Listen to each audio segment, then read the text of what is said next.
Ils l'ont vaincu à cause du sang de l'agneau et à cause de la parole de leur témoignage. Et ils n'ont pas aimé leur vie jusqu'à craindre la mort. Apocalypse 12, 11. Celui-ci a attesté la parole de Dieu et le témoignage de Jésus-Christ. Apocalypse 1, 2. Moi, Jean, j'étais dans l'île appelée Patmos à cause de la parole de Dieu et du témoignage de Jésus. Apocalypse 1, 9. Quand il ouvrit le 5e sceau, je vis sous l'autel les âmes de ceux qui avaient été immolés à cause de la parole de Dieu, à cause du témoignage qu'ils avaient rendu. Apocalypse 6, 9. Et le dragon fut irrité contre la femme, et il s'en alla faire la guerre au reste de sa postérité, à ceux qui gardent les commandements de Dieu et qui retiennent le témoignage de Jésus. Apocalypse 12, 17.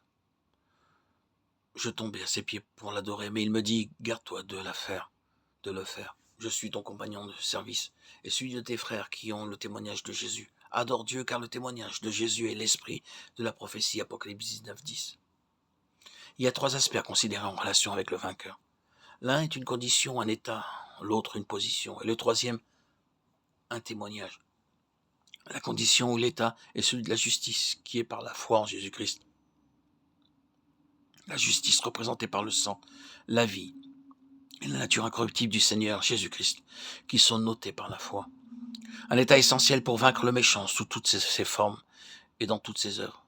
De l'état résulte une position, un caractère céleste de vie, et de cela un témoignage. Il y a donc 3 aspects, et ce ne sont pas 3 choses séparées.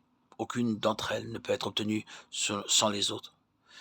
Mais chacun mène à l'autre, c'est-à-dire l'état de justice par la foi, quand celui-ci est saisi de façon convenable et suffisante, a pour résultat une position céleste, spirituellement s'entend, et la position conduit au témoignage.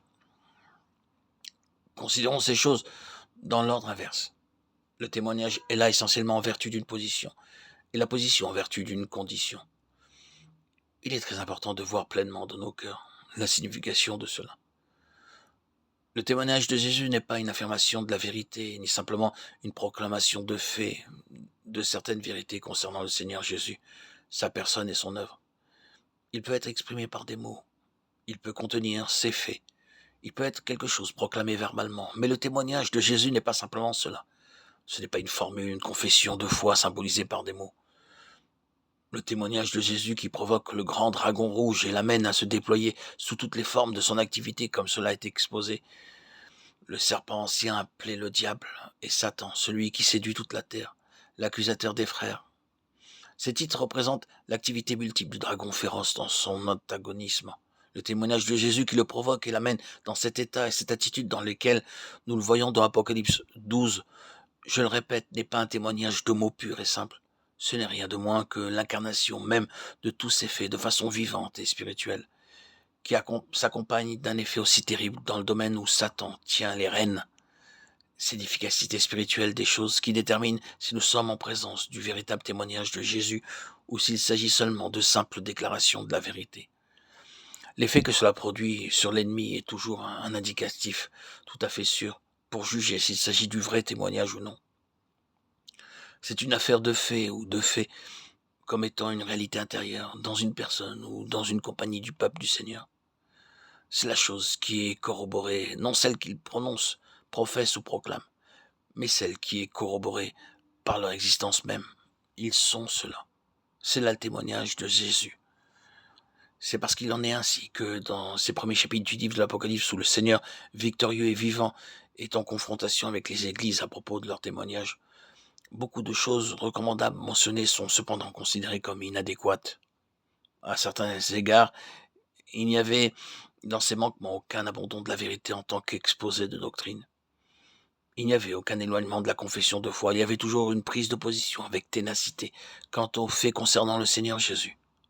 Oui, et beaucoup d'autres choses tout à fait recommandables et reconnues comme telles par le Seigneur, et cependant, nous avons ce mot venant de ses lèvres, « mais », qui exprime son insatisfaction, cela malgré leur prise de position à l'égard de faits. Mais ce que j'ai contre toi, mais tu as là, mais. Voyez le Seigneur lui-même quand il prend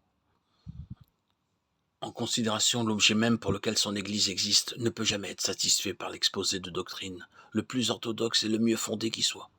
Ce qu'il recherche, c'est l'effet produit dans l'univers spirituel, la puissance de cette chose en tant que manifestation dans ce royaume. C'est cela, le témoignage de Jésus.